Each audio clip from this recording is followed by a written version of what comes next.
verschillen van elkaar. Zit enkel in die 30 jaar, die afstand zal ons blijven scheiden. Zeg, je vindt dat geen bezwaar. Kijk eens naar de dat kan toch niet voorbij. Ik denk dat ik ben op de Ik heb jaren in Sneek gewerkt. Als wat? Bij Tonnema. De muntjesfabriek. Bij de Kinkfabriek. En Kinkfabriek? Dat noemen ze mij Verde. Verder? Ja, dat vonden ze de Friese naam voor En Frits. wat deed je daar dan bij die tonnen? Marketing. Pepermuntjes verkopen. Zo. Nou weet ik alweer wat ik vergeten. Hey, Robert is de enige die tussendoor ook nog tijd heeft om teksten te schrijven. Ja, mijn teksten veranderen elke keer, dus ik moet weer een nieuwe tekst gaan opzeggen. Dus dat moet ik dan weer even opschrijven. Nou, hier Mirjam van alles voor me kocht. Maar die man die best wel bruin op mijn kop. Als ze dus spelen hier, dus ik stier ernaast, ik krijg een geest. Ik weet ja, verstaat het allemaal wel, hè? Natuurlijk. Maar daar moeten we vanavond ook echt op zitten, op die teksten en op de liedjes. De pasjes, daar kijk ik niet naar. Hij heeft ondervinding als frontman van popgroepen en als songwriter en musicalster. Maar Veskes vertelt je van, ja, toch wel een bijzonder groot theaterman is totaal wat oors. Hoe pakt hij dat om? Ik denk dat je als zanger toch echt wel een stukje acteren moet kennen. Want dan kan je het nummer goed brengen. Dus als je goed verplaatsen kan in de tekst, in de muziek, wat de schreeuwer, de makker daarmee bedoelt. En daar in eigen interpretatie hoor. Ja. En als dat kerst, dan komt het geloofwaardig hoor. Die solos die ik had, ja, zoals het dorp, ja, dat is net zo heel moeilijk om daar een eigen interpretatie van te gaan. Want dan denk je allemaal in eigen jeugd hoe het toen weer ging. Komt er nu de bestrijding, nou ja, denk de hem erom. Dan kerst er al genoeg kant mee op. Dit wordt een avond, dat kan ik je vertellen. Dit wordt een avondje waarvan de bellen en de torenklokken van Nederland gaan zingen. Een avond met hele vreemde dingen. En heel stil, heel tevreden, zakt de zon in de zee.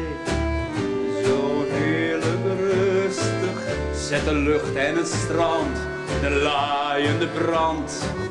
Zo heerlijk rustig. Moeder, ik wil bij de revue. Ik laat de mensen van het lachen van hun stoelen vallen. Jongens, wat ben ik te benijden. Als ik die hoge trap afkom met dikke blote meiden.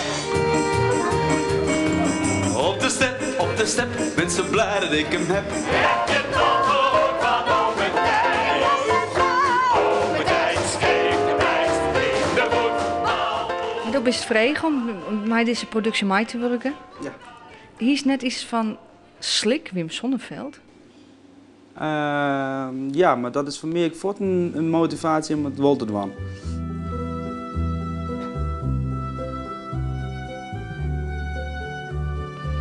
Thuis heb ik nog een aanzichtkaart waarop een kerk, een kar met paard, een slagerij, J. van der Ven.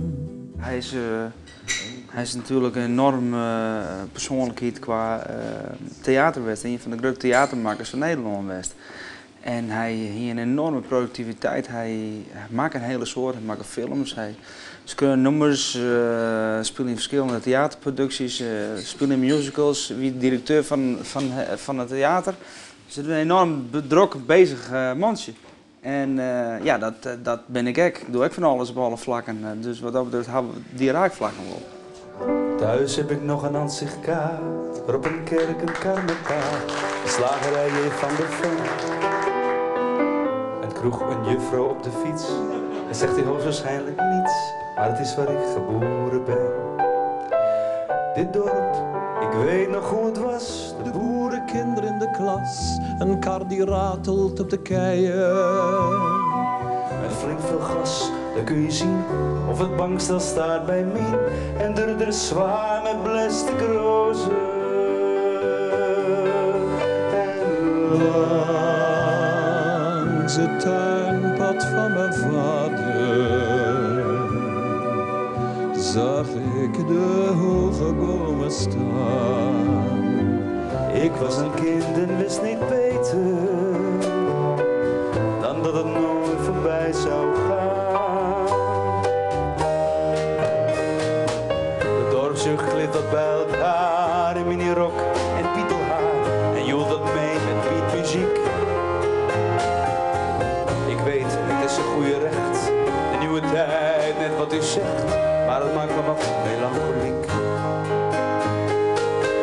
hebben vaders nog gekend. Ze kochten een soldaat voor een cent. Ik zag een moeder staaltjes springen. Het dorp van toen, het is voorbij. Dit is al wat er bleef van mij. Een aanzicht en herinneringen. Toen ik langs